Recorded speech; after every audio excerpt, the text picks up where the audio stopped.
Hey guys, it's me here with your weekly update. Sorry you guys didn't get one last week. I was actually on vacation last weekend. I'm actually technically on vacation this week, although I'll be back on Sunday.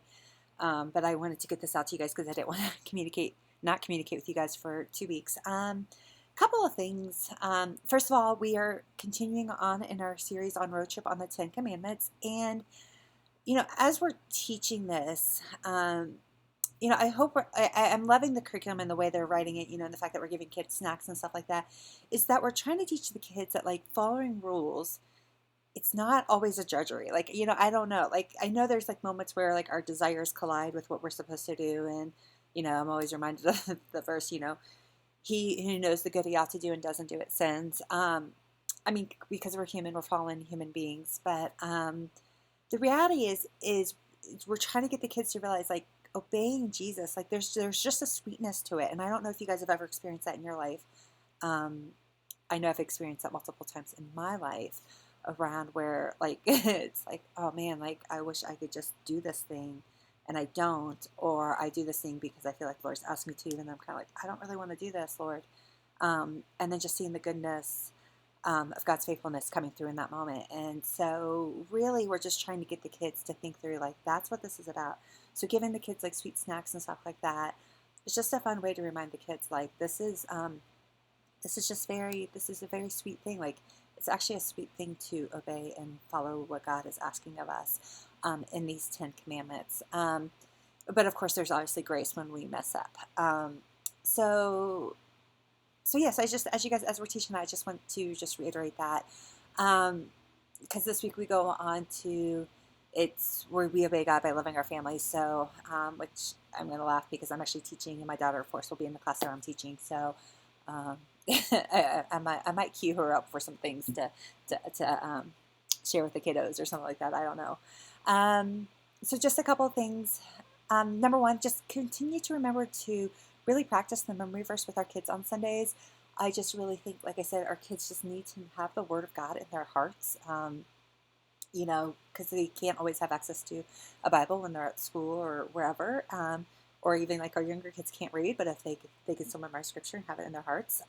Our curriculum, I think, does, sometimes there's months where, like, they give us weird activities, but for the most part, they give us a really good variety of activities to get the kids engaged with the curriculum. And the more they move their bodies and engage their bodies, it helps them to remember.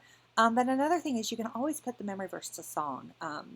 Song music, if you guys heard Jay's sermon a few weeks ago on worship and, the importance of music. Yeah, putting it to song. There's the hard part is there's not always a song pre-made for our memory verse, so I can't always give you one. But sometimes I'll find one, and it's like, oh, okay, here we go, we can use this, or I'll give it to parents to practice with their kiddos at home.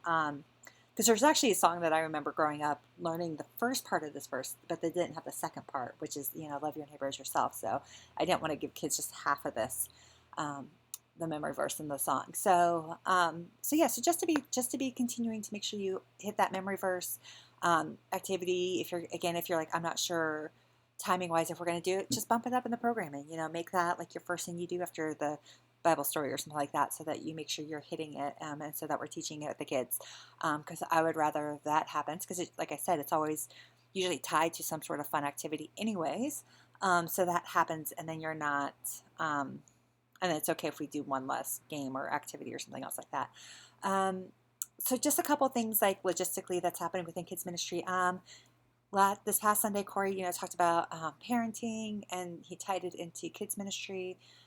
We got a few people that said yes to serving, which is great. But continue, guys, to invite people. I think Corey set a great stage over the last, because he talked back in September, and then he talked this time about parenting and discipling kids, and the importance of discipling kids. So I just think we're just in a really good season where just asking people, I don't know, I feel like it could be very fruitful. But I think they're probably just waiting to be personally asked, because they're probably sitting there thinking, I don't know, can I do this? And to have somebody come up to them and say, hey, I see this in you, and I think you would serve our church well here. Um, and let me tell you how easy it is, or how great it is. Just might be the push that they need to say yes to serving. So I know I'm hunting down a few people. I've been asking you guys to pray for a few weeks. I don't know if names have been popping up. So just to continue to pray and to continue to ask and invite. Second of all, is we have our trunk or treat coming up in about 2 weeks time, from this upcoming weekend. So We need more chunks, you guys. I only have like 3 chunks, 4 chunks right now, and I would like a lot more. I think for us to really be able to bless our community. So again, you guys, if everybody could just like, I mean, gosh, even if we could have each, um, everybody just do 1 chunk, that would be great. My kids will probably be, my husband will probably bring my kids through while I'm manning a trunk, or I'll have them actually man the trunk while I'm running around like a chicken with my head cut off, making sure everybody's A-okay for the event. And we also need candy donated. So if you guys are out and about at Target, the grocery store, Costco, whatever, and if you just want to grab a bag of candy to bring in to donate, or if you're going to host your own chunks, just like, hey, I'll bring my own candy. Just know you'll want to bring a couple bags, and we'll have some left over in case you guys don't, in case you run out or something like that.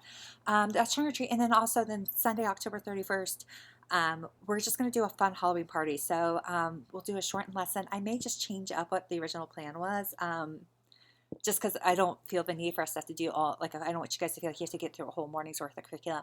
We'll have some fun games for you guys to do. We're going to let the kids come in their costumes. So it's just going to be fun. I'll rewrite all that stuff for you guys hopefully this upcoming week. So for those of you who are serving on the 31st, you have your plan, so so you can start preparing for what you're supposed to do. And then also, then after service, we're going to do like a bit, like the church has been trying to do these parties on the patio once a month, just trying to give people an opportunity to just connect. And we're starting to see the fruit of that. And I think it's beautiful. I've always loved those spaces. And so this month, for the month of October, because we were already planning a party in the classroom for the kids, we're going to continue that party outside of the kids. And so I could use some help if you guys are free, just to help stay after service, and help a little bit. I just bought us a cotton candy machine, you guys. Like, it actually wasn't that expensive, and I just think I could see us using this like throughout the course of the year for the kiddos. And so rather than renting it all the time, and then like within like a couple of rentals you've already paid for a machine ourselves, I just went ahead and bought us one. So I need somebody who's willing to help man a cotton candy machine. I'm actually going to try it out ahead of time to see how it works. I can help you guys figure that out. And then I'm trying to see if I can find pumpkins for us to have where we're letting kids decorate pumpkins, and I'm going to try to maybe put some hay bales up for a little photo booth, and then we'll have some hot cider or something like that. So if you guys are free on the 31st, or even if you're teaching, but you're like, hey, when I'm done teaching, I'm willing to go out and help with whatever, or if you guys can come for first service and help set up some of these things, I would greatly appreciate your help on the 31st. I don't know, Jerry might add a few other things in for the rest of the church. That's fine. But those are the things I said, hey, kids ministry can try to do. Turns out getting pumpkins this year is really hard. I'm seeing a lot of people across the board that need like a lot of pumpkins. They're like, hey, we can't get pumpkins. So those are the 2 biggest thing is trunk or treat, and then the Halloween party. And we'll have some things going into November, you guys. Don't forget November, I think it's 13th. It's the second Saturday where there's a kids' night out, is our team fun event at Archery Tag. So I hope you guys, I need you guys to start sending me RCPs, just, replying to this saying, yes, I'll be there. I'll try to get an Evite or something out for you guys soon, or maybe something through Planning Center, where you guys can respond and let me know if you're coming. Your significant others or spouses or whatever are welcome to attend with us. We'll do Archery Tag. I'll probably get some food to come in for us, and then I think I've got the Archery Tag. I'll confirm the dates on times on there, but I think it's from 5 to 6.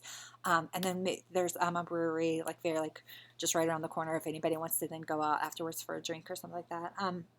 I don't drink beer, but I'll just hang out and drink water or something with you guys, or occasionally I don't know, I'll try something, but I'm not a big beer drinker, but that's okay. It's still just fun to hang out with people and talk. So that's coming up. I hope you guys can join us for that. Some of us who did it last time, I think occasionally we'll just like, oh, remember when we did that? So it's just a lot of fun. It's a great time. So I will see you guys on Sunday. Love you all, and I'll talk to you later. Bye.